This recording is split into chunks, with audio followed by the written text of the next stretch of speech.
I feel like I'm busy all the time, even when I'm in between things. You the same? Yeah, I think so. I mean, I think you just naturally, I mean, it's kind of inherent in you or not, you know? I mean, it probably has something to do with the way you brought up as well and what your life journey has been. But if I'm not moving forward, I probably go the other way, you know? Yeah. Probably on the few occasions in my life that I haven't found myself moving forward, I kind of get, sucked down into a vortex, So, Yes. and I don't try and make myself move forward. I even when I think I'm standing still, I'm moving forward. You have so many disciplines you work in. You do the theater, you get documentaries, first of all, we got so much to talk about, but I just watched Elvis Presley in concert. Dude, it's transcendent. First of all, I'm not an honest broker because I love Elvis. And my father was at those 68 shows in Vegas. Amazing. And he tells the story of he was in Vegas for a convention. They said, "You have tickets to see Elvis tonight," and his reaction was, "Oh, that was like that. I was into that in high school. That feels really cheesy to me." And he went sort of against his own will and went back every single night. And probably for a different child, Rob, amazing observation. Look, by the way, I mean, I had my own fandom when I was a kid. Yeah. Then I grew out of it. I went into Bowie and, all the different musical influences and opera, all sorts of things, Yep. And when I came back to Elvis, I was really, there were so many musical icons. I wanted to, in the same way that I loved Amadeus, look at some great musical icon and reflect upon them and use them as sort of a canvas to tell a universal idea. But I could never get over the fact that if you looked at that, you just can't go beyond Elvis because he as a life, just, it's the kind of the reflection of America in the 50s, 60s, and 70s, I mean, he's beyond being a musical icon. He is kind of the American canvas is probably, I hope it's not a demeaning thing to say, but I just think the rebel 50s, right? The family entertainer 60s, after coming back from the war, which is something BTS know something about right now. They're probably the only, there's a reflection in that what happens to the, all the kids in K-pop coming out of war. The army. And then the 70s, this kind of supernova moment that your dad went and saw. And then he's caught in an invisible way, kind of like a bird hitting its head against a glass window, not knowing why he can't spread his wings and go on that world tour. And one of the great joys of Epic has been that we've been able to give Elvis the world tour that he never really had, but he always dreamed of, and that was so thrilling. It was crazy. I mean, I still haven't done Japan or Korea, but only like within 2 weeks, I've been sometimes I was in 2 cities a day, and I literally kind of, I mean, it was Elvis up there and people were feeling like they were in the room with him, but I was the curator of that tour and I was on the tour with him. And it was just such a thrilling thing to see the power of that unpredictable performer. That's what your dad would have seen. Your dad would have seen not the same show every night. The uniqueness of it would have been, as Elvis says in the actual, in Epic, I learned X songs. They never knew what he was going to do. He said, every night is a new night. And I don't want the band or anyone on stage to get used to it. And so he'll just suddenly say, look, let's do bridge, And that's what kept it alive, spontaneity. And that's the unique quality that your dad would have seen on that stage. Just unbelievable spontaneity. And he, also Elvis's interaction with the audience is so bananas. Like he's so loosey-goosey.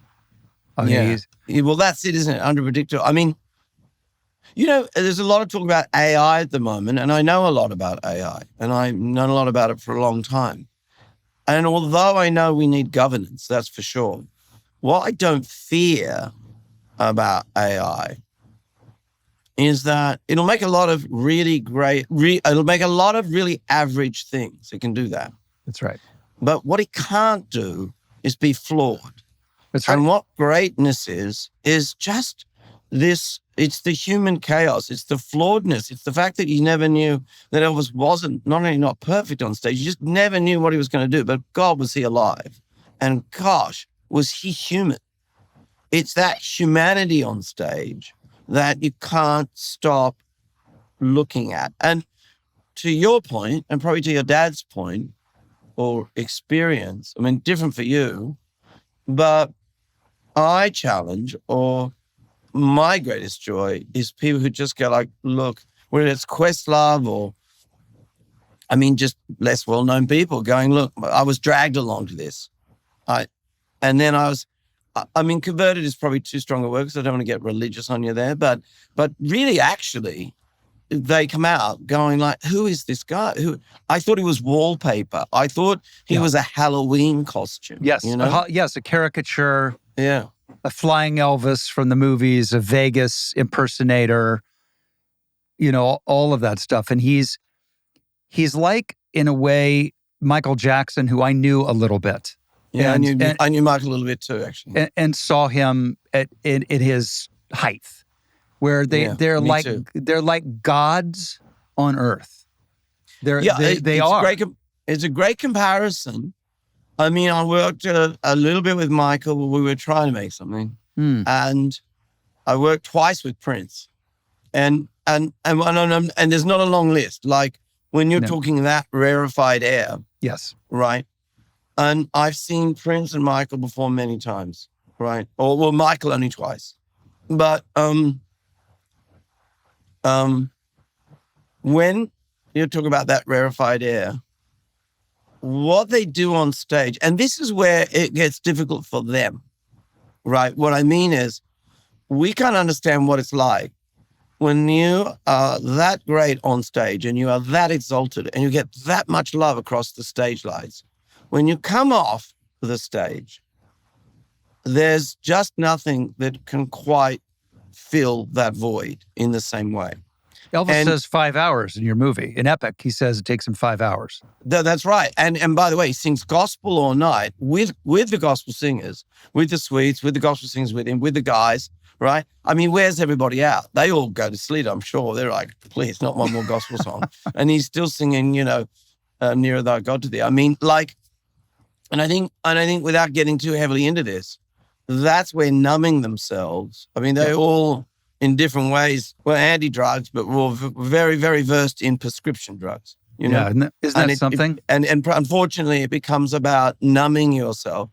And then the other thing with all of them is that when you're almost godlike on stage is an issue of trust, Who can you really trust around you, Because, the funny thing is, I think you see it in Epic, is on stage, Elvis is so human. You feel like you're in his lounge room. I mean, the kind of just like, hey, guys, come and hang out, Gee, what's that thing up there? Anyway, what are we going to do?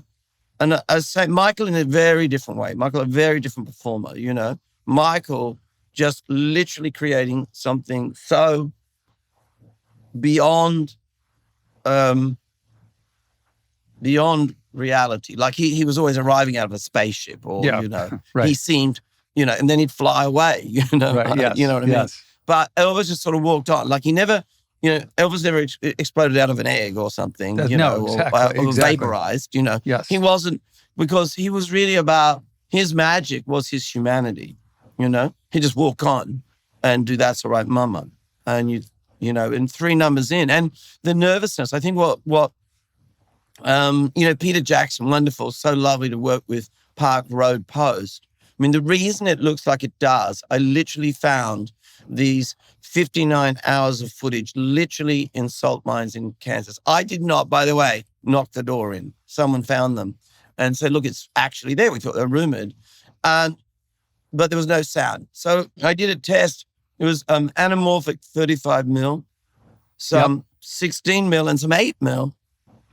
Which is when you can't not do it. You can't not devote the 2 years it took to find the sound and negotiate from people who had, runoff prints and all of that to actually match it. I mean, the actual finaling of it didn't take that long, but it took that long just to and then when you started to see it emerge with sound, like stuff that is on the internet that's pirated, say Elvis in the back of a car. Yeah. But this was Elvis in the back of the car. You could hear what he was actually saying. Yes. How did you walk me through, because I'm not, is it like they did with the famous Beatles documentary of a few years? Yeah. Where are you finding the sound? I understand that you found the archival footage. Yeah.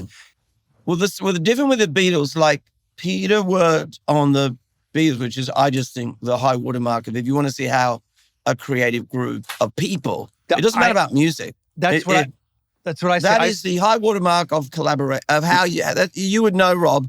That's like rehearsing a movie or writing a movie and rehearsing or writing a theater piece. You get, something like blah, blah, blah, blah. It's if the you want to know and winding, scrambled eggs. What do you got for me? Yeah, it's inspiration captured. If you want to know what channeling is, inspiration, flow state, that movie shows it. And by the way, and also in its drudgery. What I love about that movie is that they're just sitting around for no one fucking sees the work. ever. No one, Rob, no one understands. We can't complain, right? We're very privileged to be able to dream things up, make them, and if you make them and they have an audience and people care about it, good nice things come with it, right? So nothing to complain about. But what no one ever sees and no one wants to see is that, when Mick and Keith and the Stones are sitting around, there's a great doco on them doing Sympathy for the Devil. And honestly, it's and I think it may be made by Jean-Luc Godard, but with some kind of interesting interludes. But really, they're sitting there for 2 weeks and they're doing it in 4/4. Do you know? Yeah. And then one day, Charlie Watts goes, "What if we sort of did a bit of a samba beat? Please let me introduce myself." And they just had, but they did. It's the 4 weeks sitting around going like, "It's not really working, is it?" Like no one sees what you call the drudgery, but no one sees actually the labor. I mean, it's just breaking rocks. That's right. Until one day that you crack through. It's breaking rocks, yes. A bit with we didn't try and do the Beatles one. I really thought, working with Jono, it was when we found this one audio tape, this was in the mines, and then I'll come back to your earlier question about the sound, because that was kind of a journey in itself. But when we found this one tape, which was 45 minutes of no picture, but just Elvis speaking about his life in a way in which he'd never before, his sort of unguarded way, we went, that's it. Every piece about Elvis tends to be talking heads because he wasn't very, partly the Colonel and partly Elvis himself, he just wasn't very much about like, let me have a chat with this, talking. If you really want to know what Elvis actually was communicating, listen to what he sings. Yes. What he says is one thing, what he sings is another. Yep.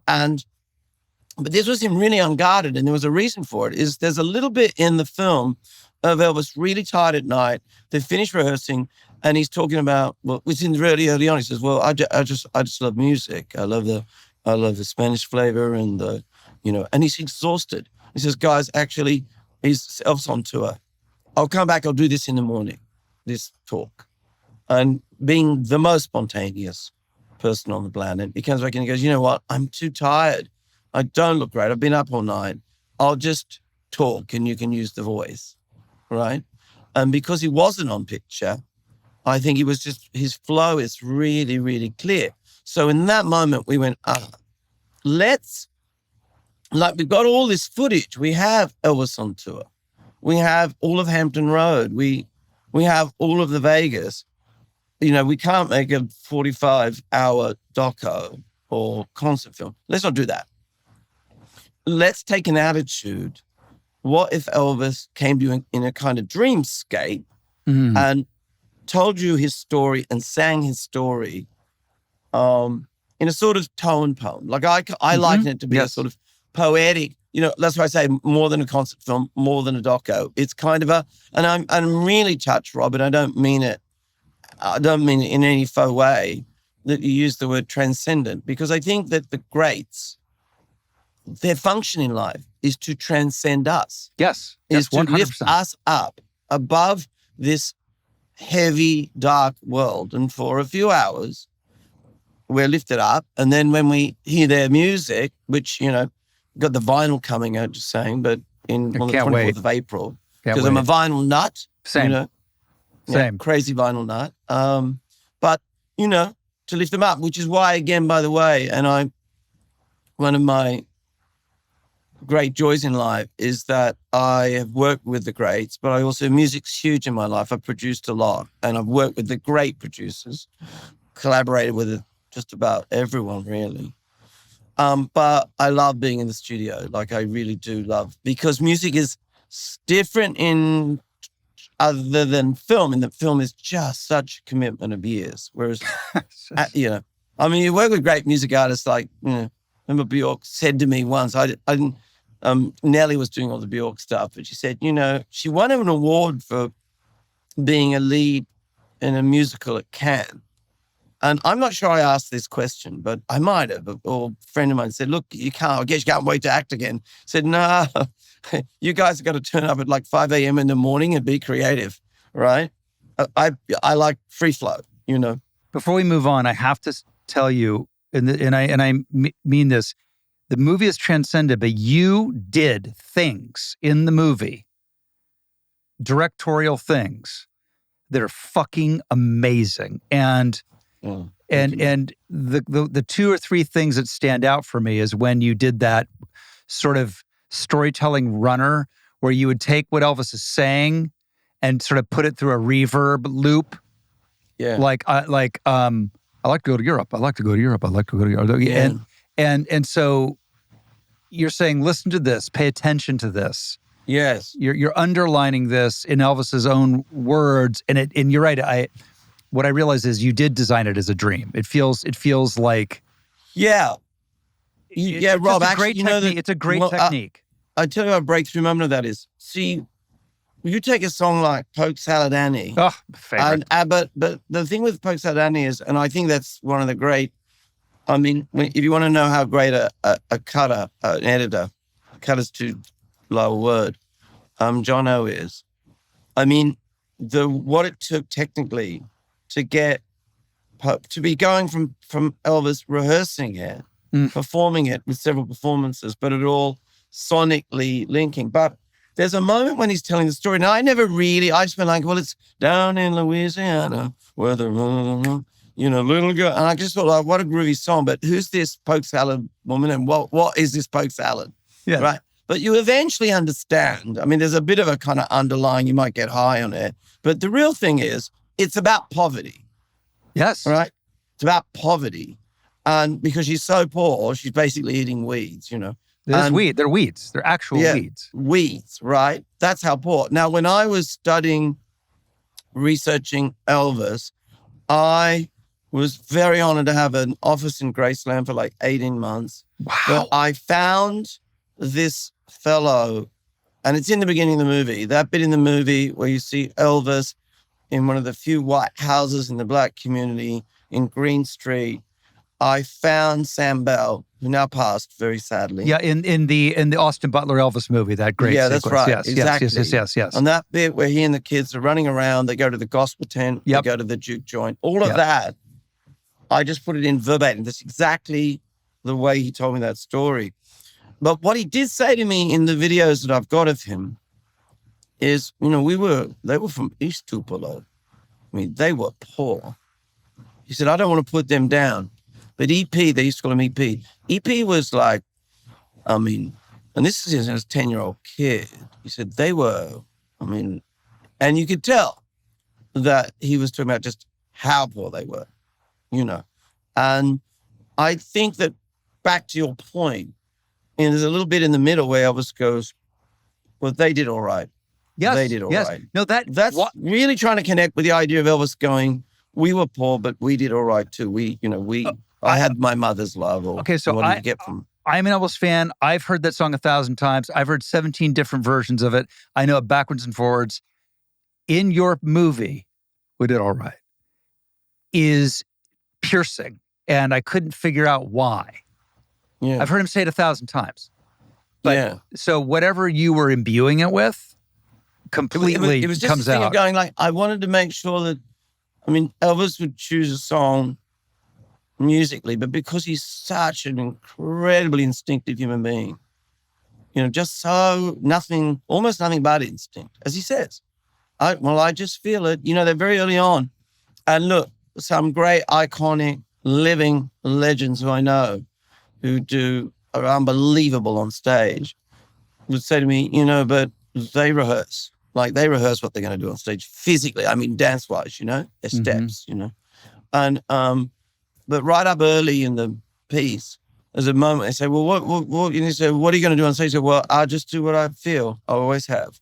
Yeah. And he does. And that bit of 8 mil that we found from Hawaii, I was talking to Austin the other day and saying, gee, I wish we'd had that bit, because you heard about people talking like he had an electric eel in his pants, but he actually does seem to have an electric eel in his pants. Like, the way he moves, that's a move we've never seen because he's just actually feeling it. And I think, Rob, it comes from having grown up in the church where you become kind of possessed by the spirit of the experience, and then you let your body react. And I feel like, he was quite defensive when he was young about that, because what a lot of early critics who were all after him, journalists, he'd say anything. They were trying to paint him as the devil, but they were trying to say that, I think some guy interviewing him in the 50s said something like, oh, you're from the Holy Rollers. And he got really upset about it because holy rolling kind of means, handling snakes and,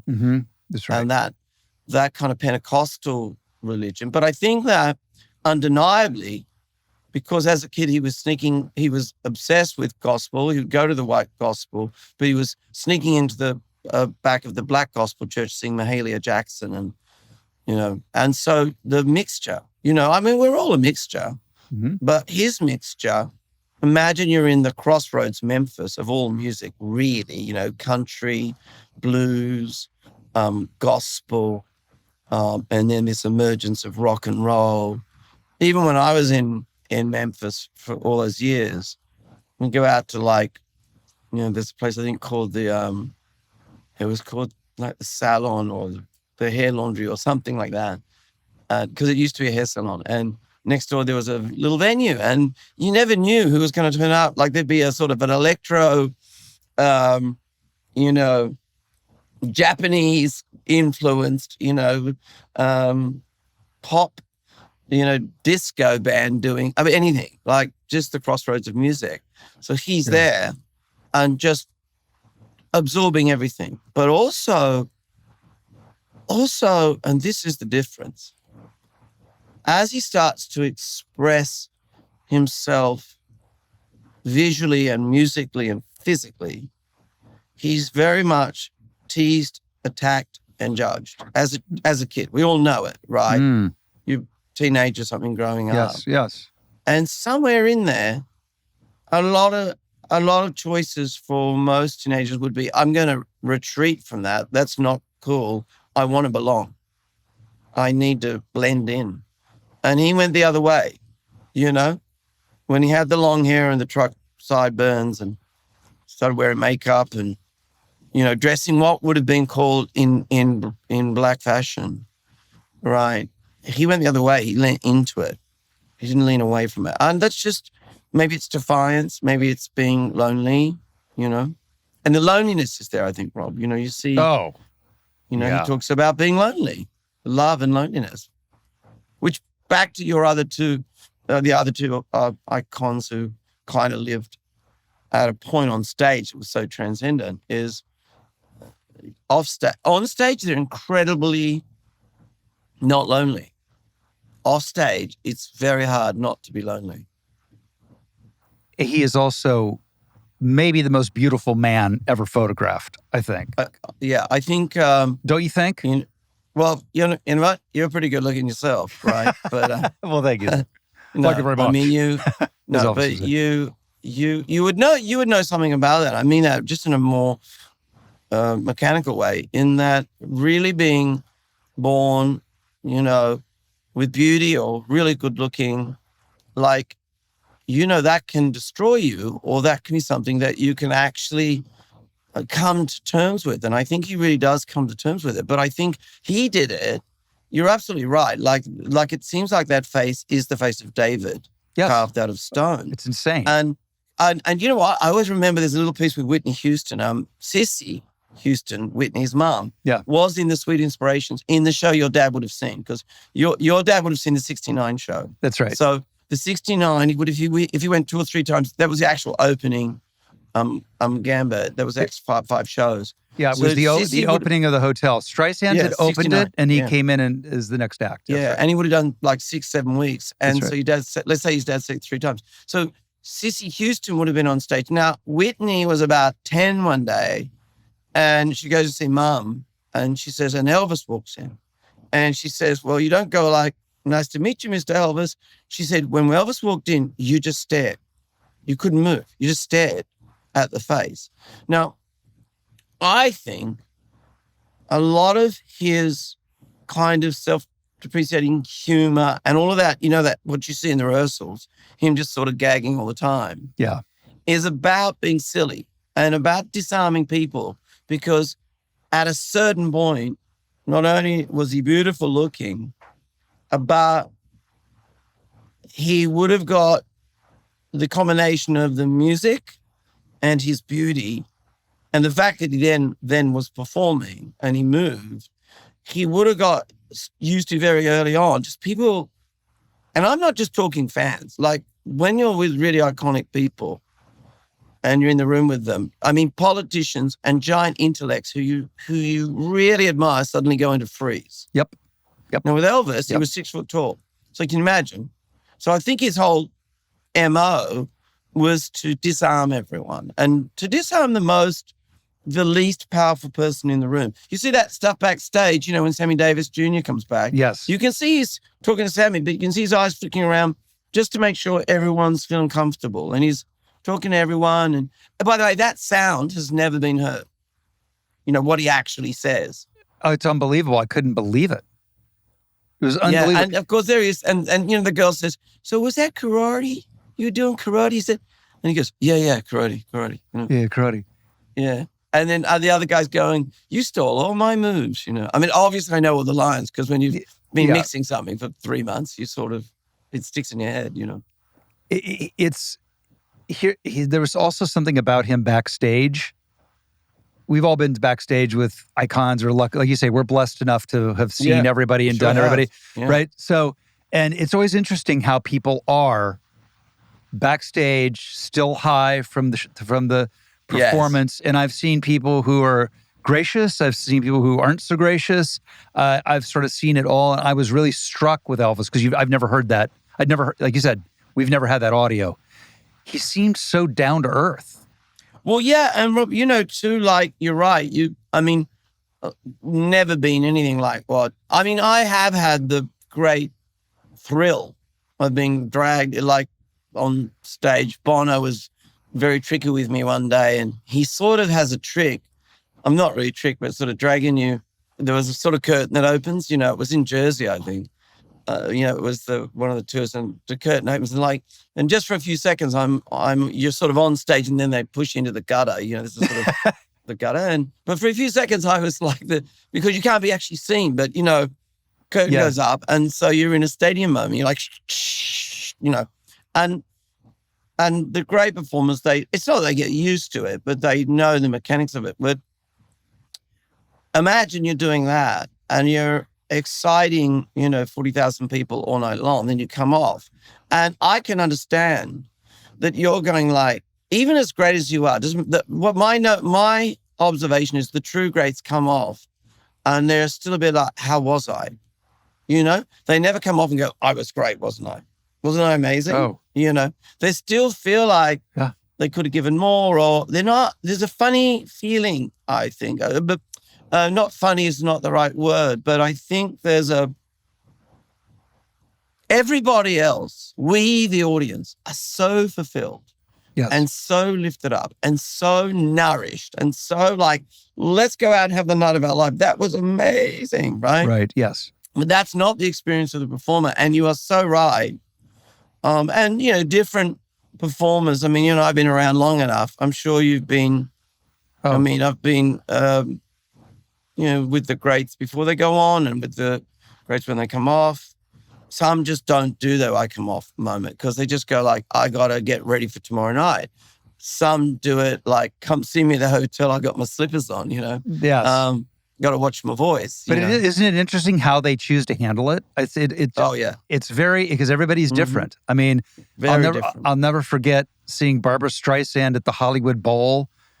Just murder. I mean, destroy. Yeah. And after she's, what'd you think?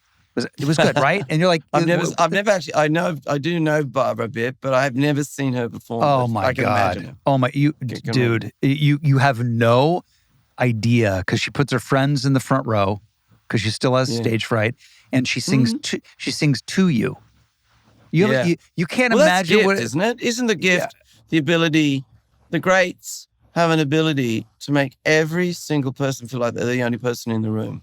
That's right. I mean, obviously, she needs that connection. And, I had a little bit to do with Barbara we were going to do something, a bit of a surprise, and we never really quite could bring it about. But that proves the point, doesn't it? The greats are still deeply nervous. And Elvis is the poster person for that. I mean, the film opens. I mean, it doesn't open, but we have this sort of prelude. But when he's walking on stage, it's amazing. I mean, that shaking leg, that nerves, that amazing thing. He says, I still get what do you call it? I still get what you call stage fright. I mean, what you call? You look like that. You can sing like that. You are Elvis at the height of his career. It's not like, your first night at the bowl in Memphis, right? And you're still getting stage fright. And that is healthy. That's what keeps them great. How great is that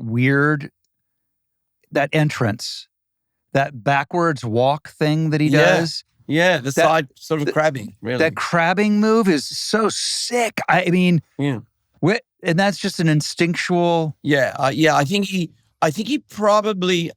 Where does that come from? A lot of the early spaces that he went on. You got to remember, first of all, that kind of show, he really invented it, right? Like that hotel, we kind of think of residencies as being normal. There was the Rat Pack.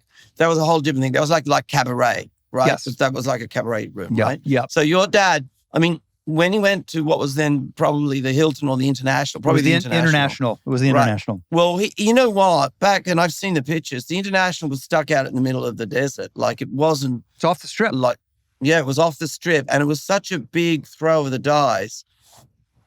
And so the idea of building an apartment at the top, I mean, and the artist living there. I mean, I not getting into, all of our iconic friends, but having worked with Elton John and know him very well and made music, made a song, but having great love Elton. Yeah, same. I mean, we love Elton. Same. But when he did Red Piano, yeah. He had a residency and he had an apartment upstairs at Caesars, and you'd go and see him, and it'd be amazing and funny, and then you'd go upstairs and there'd be the Killers, and having a big dinner and all of that, But he and David, the consummate, like just such wonderful hosts, Yes. And talking about after show.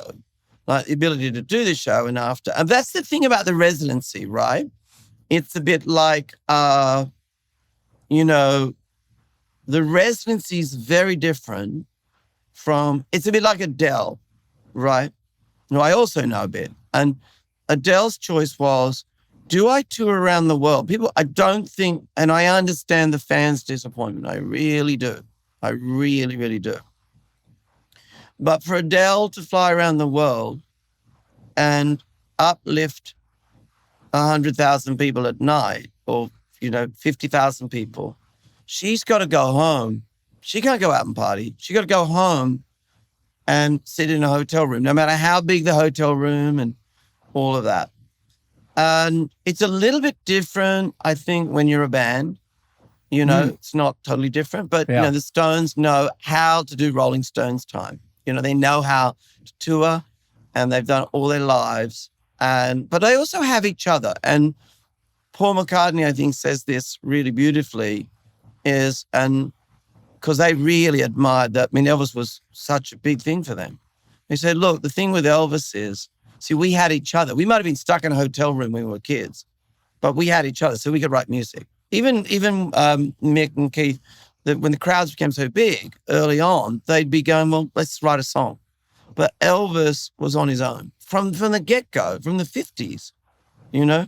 Even when he was a kid, there's a beautiful article written about this guy who's going to direct him in a film, one of his early movies, follows him around, and he writes an article about, and literally he's not that known, but he performs in the Louisiana Hayride or something, runs out the back, and there's a police escort to a hotel, screaming girls outside, tearing the car apart, and all he can do is go over, pick up the phone, and order a burger. That's it. That's it. That's the loneliness, you know? That's and it. then that evolves into him going, well, let's do a residency. And back to Adele, when Adele decided to do the residency, right? See, back then, it only just started to become a really big thing. I mean, a few, you know, there'd been Celine and Elton, and it became a thing. But now, I think a lot of artists, Adele went, well, guess what? I can go do a really great show, but I can go back to my home in LA that night or stairs. You know what I mean? There's a degree of performance, life balance. Which is important. And also, if you have a voice like hers, you got to take... For sure. You really have to take care of her voice. For sure. I mean, obviously, sometimes it's time to get out and do the big world tour, right? Yeah. But, I mean, you think about Michael doing those shows at the O. What is it going to be, 52 shows? Can you imagine? How's he gonna, I think he says in the This Is It, I think he says, I can't do 52 shows, you know, like, I mean, really? How is he going to do that I don't think he was ever going to do one show.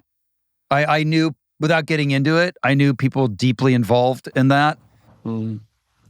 I had tickets. I still have the ticket. I did too for opening night. And I knew I would never be there. I just knew, I didn't think he was going to die, but I just couldn't imagine it happening. I love that movie, by the way, except it makes me cry. I do too. I think maybe where we connect, I think you don't have to be in the work as we are to have the same emotional connection, because you can be a fan, but when you go behind the curtain and again, when you see the greats and, you know, whatever the human being, it's like Elvis says so clearly. He says, well, he's in a press conference. He says, well, there's the image. It's very hard to live up to an image. There's the image and the man. And the image is one thing and the man is another. I was struck by that. I was struck by that because I felt, not that I didn't think Elvis was insightful. He obviously would have to be to do what he did. But I was really surprised that he was able to articulate that so succinctly. I was really... Really was. Don't you think, Rob? Sounds like actually a quote that, you know, that Omar Khayyam or something. You know what I mean? Like, it actually sounds like a quote from some Roman philosopher or something, you know? I have a quick, obscure question. Was there ever any weirdness when Elvis would cover the Beatles, who were eating his lunch on the charts? And was there ever... I think my take, look... You know what I'm saying? You know what I'm... You understand what I'm saying, right? I know exactly. I know exactly. I think, look, I know Paul very little bit. I'm very good friends with Stella McCartney. And I just recently met them all recently. She's the Love best. Stella. The best. She's one of my great old pals. I shouldn't say old. She's eternally young. She's a great pal. Yeah. And recently I was at something very special with her and all of that. But Austin told me how generous Paul was when he was doing Elvis, and they spent some time on a train together, and Paul told the story of them all going up to see Elvis for the first time. And, I think they were probably high on weed for the first time. Weed was kind of new or something. And they all have different, I'm not telling you something that Paul hasn't put out there, because they have different takes on the story. But Paul distinctly remembers seeing Elvis jamming on a song, and there's this great moment when Paul's on the train with Austin, and he says, I think like Elvis was singing Muddy Water song, or whatever it was. And he says, yeah, I'll sing it. And he gets it out on his iPhone. And so he and Austin are singing it together, Austin as Elvis. And that's when Austin rang me and said, you know how you said my life is going to be different? I think it might have just got different. And but I think one thing that Paul says, he says, there comes a point, the whole thing about he and John and Yoko, and it was all in the papers, and you see it in the doco. He says, when it's written about so much and the world is commenting on it so much, you kind of subconsciously start to believe it, even though it's not real. Yep. And my take is that Elvis, you see Elvis covering the Beatles. Like, one of my children said to me, hey, Dad, I thought there was Elvis was really anti-Beatles. I said, look, there's kind of one thing for sure is the Beatles totally, if you look at the for the world of Elvis, to them, he was like the sun. And if you see in Get Back, they actually go, it's Elvis's birthday today, just say it in passing. Mm-hmm. And the thing too is that Elvis so admired them musically, what they wrote, and just thought musically they were great, and he met with them. But I think that what happens is later on, look, there's a great film out, Rob. You got to see it. After I saw Paul, it was called Man on the Run. I think it's on Amazon. It's great. I've seen it. It's great. Isn't it great? It's great. It's Paul. It's great. That's a bit I didn't know anything about. I just imagined Paul, and I know Stell really well. I just saw Paul, and they went to a fabulous castle in Scotland. That's what I thought. I didn't realize they lived in such an, shithole. It's unreal. It's incredible. It's incredible. And I reached out to Stella. I said, Stella, what was that like? She said, that was the most magical time of my life. And there is Paul. Around the same time, Elvis is trying to find his new road. That's right. Right. Yep. 1970. The Beatles, there's Paul says, I was just a kid. Then I was a Beatle. Then suddenly there was a divorce, and there he is trying to refine himself, trying to be normal and building his life around the family, regrounding, I guess. Going to the essence and then of thinking, essence. Am I going to make any music? And the crazy thing is, I loved the Beatles, but we were insane about Wings. Growing up, my brothers and I, isolated in a small country town, we just thought Wings, everything from Ram on. The idea that Paul McCartney was going, am I any good? Can I still write music? Just inconceivable. So there you go. And just again, peeking behind the curtain and realizing the humanity. Paul's gift with tune is just on another level. Another level. It just flows out, It's like Elton. It just flows out of them, And tune and lyric, but just music in general, it just flows out. But it flows out. But the idea that he was going gee, who am I without the Beatles, And Elvis would have been saying, who am I now there are the Beatles? Yes, 100%. And who he was what he turns into in Vegas, what he turned himself into. And this is the other thing, Rob, that, look at his vocal. He never stopped working vocally. He never stopped working on himself as a musician, as a singer. So he goes from really a high tenor, there's a lot of echo on those songs. Yeah, that was amazing when he said that. Yeah, right. And he's singing high tenor, all up there, right? Yeah. And then he's saying, I love Mario Lanza. And he's trying to sing he's singing like an opera singer by the end. How great thou art, And what we didn't put in the film, because we put it in the drama, and also Jono was really, early on, we were talking about, we see him at the absolute peak in this movie, the absolute peak. Yes. But what do we want to do about the tragic descent? And the thing about the tragic descent I'm so glad you didn't do it. Can I just tell you something? I am so happy Yeah. I loved it in the movie and with Austin. I loved it, but I loved that I didn't have to see him like that. Yeah, because I'm glad you say that, because you know why? The thing about the movie, that final moment, which he sings a few weeks before he dies, and he sings Unchained Melody. Yeah. Even though the body's corrupt, he sings probably the best he's ever sung. Like, he's singing literally like Mario Lange. I mean, he's singing like an opera singer, really, you know? Yeah. And the musicality is just off the charts. But he can barely work out where the seat is, right? But he never stopped trying to reach for the stars in terms of his vocal ability and as a singer. And you got to think about that, like some artists just go, yeah, I got my shtick. I'll go out. I'll do it. I know it like the back of my hand, You can see the strings. They're literally just bopping through because they want to get home and, do what they do that is enjoyable.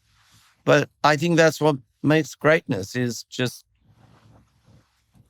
always reaching for something a little bit beyond your grasp. Why do you think Elvis did not write? I think,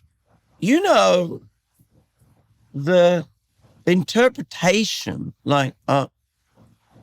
get a lot of trouble if I start relating this to fashion, but high-end fashion. But it's in any art form. In any art form, there's the gift of like writing. Some can write and perform, like Bob Dylan, who, by the way, Elvis covers in this movie. And by the way, says one of the greatest moments of my life is when Elvis recorded one of my songs. I mean, the quotes from musicians are amazing. Yeah. I jumped cut then. Yeah. They write and then they find a way to vocalize. And so Bob's whole use of his own voice, is it the prettiest voice in the world? That's for others' opinions. But is it a poetic? Is it one of the great poetic voices? Yes. Amazing, right? Then you have people, artists who interpret, and actually, Rob, you coming from an acting background, or acting, right? I mean, some of our greatest performances in the world, you just think, isn't Marlon amazing? But he didn't actually write the lines to "Could be a contender." Yeah, I mean, exactly. he might have improvised, Apocalypse Now. Yeah. They want Gardenia. Children. Yeah. But I feel with Elvis, his gift, not just vocally and in terms of song, was he was an absorber and an interpreter. And then he saw himself sort of as a conduit. I was going to say something a conduit. beyond himself. A conduit for everything.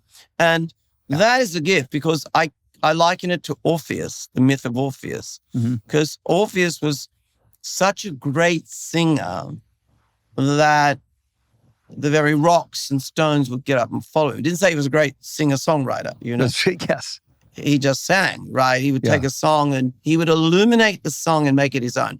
That's what Elvis actually does. He can take a song like Bridge Over Troubled Water, which is wonderful in its original form, but it's a folk song, It's a beautiful folkish song, I would say.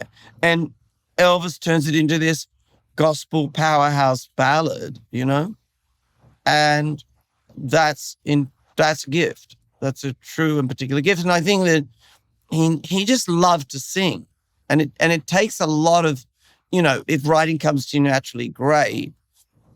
It takes a lot to write, but I think his thing was, I'd rather be out using my gift, living, interpreting songs.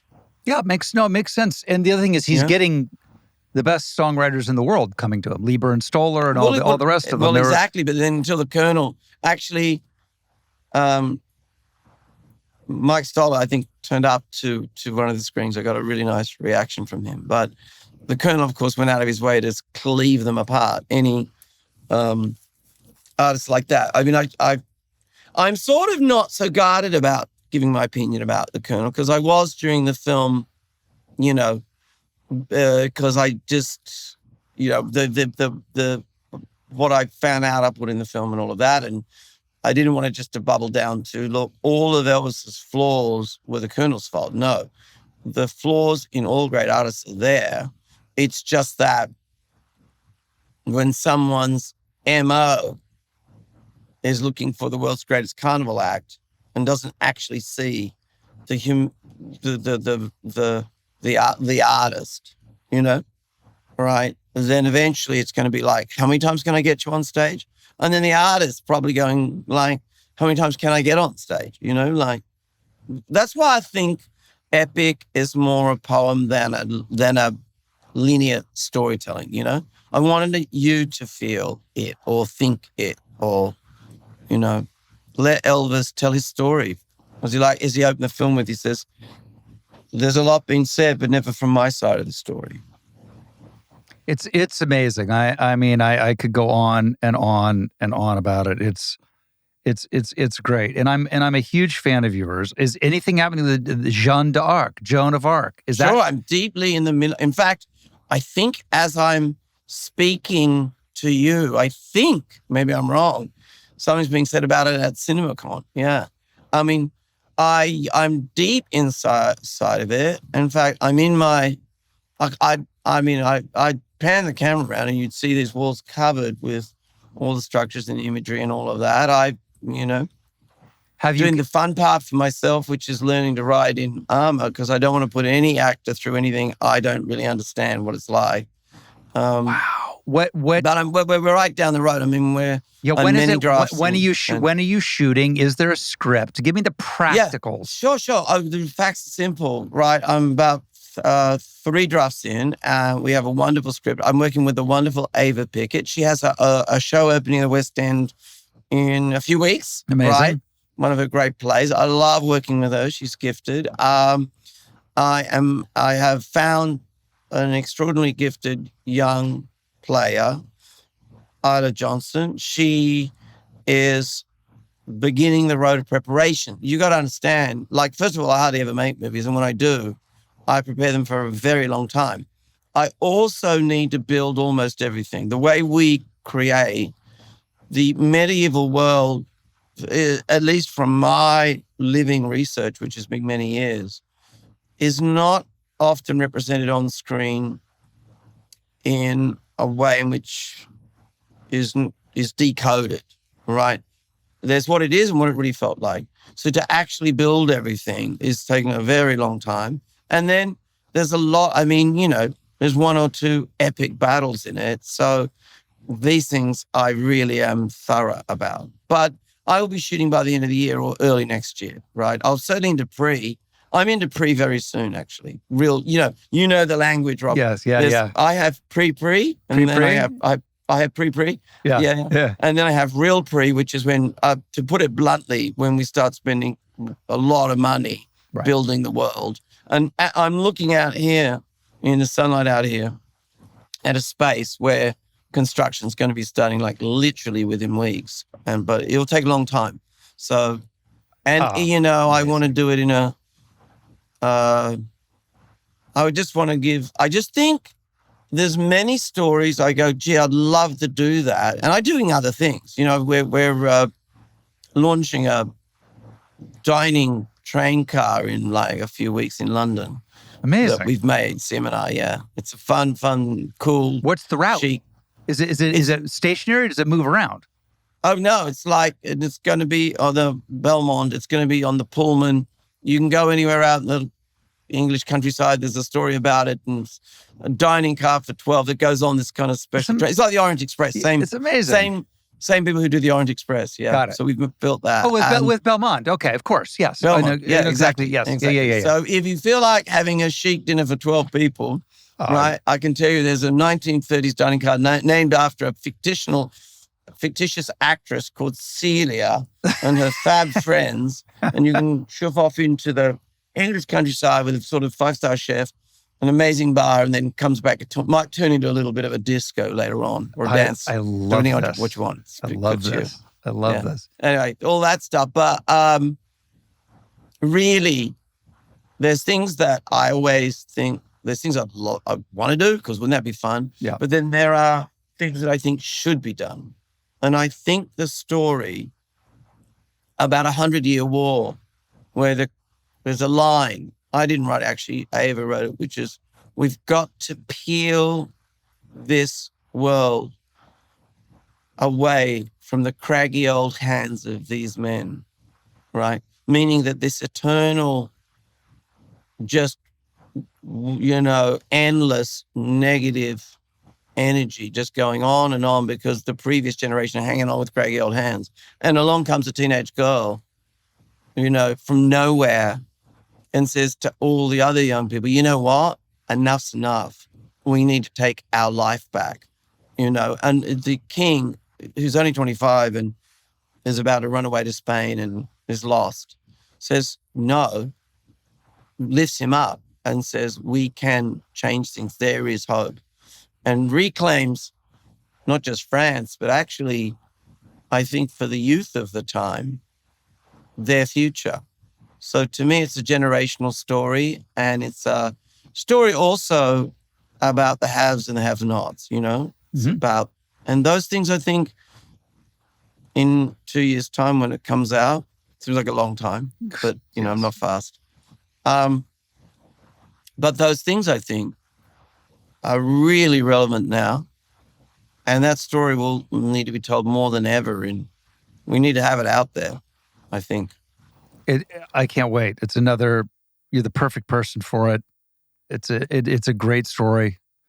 I can't wait. I may have to come to Australia and watch you shoot that. That would be you're shooting, I'm assuming, in Australia. Be careful, I'll throw you in some armor. You want to be careful. I mean, how is armor as uncomfortable as... No, actually, what is amazing, there's a bit of a picture of me.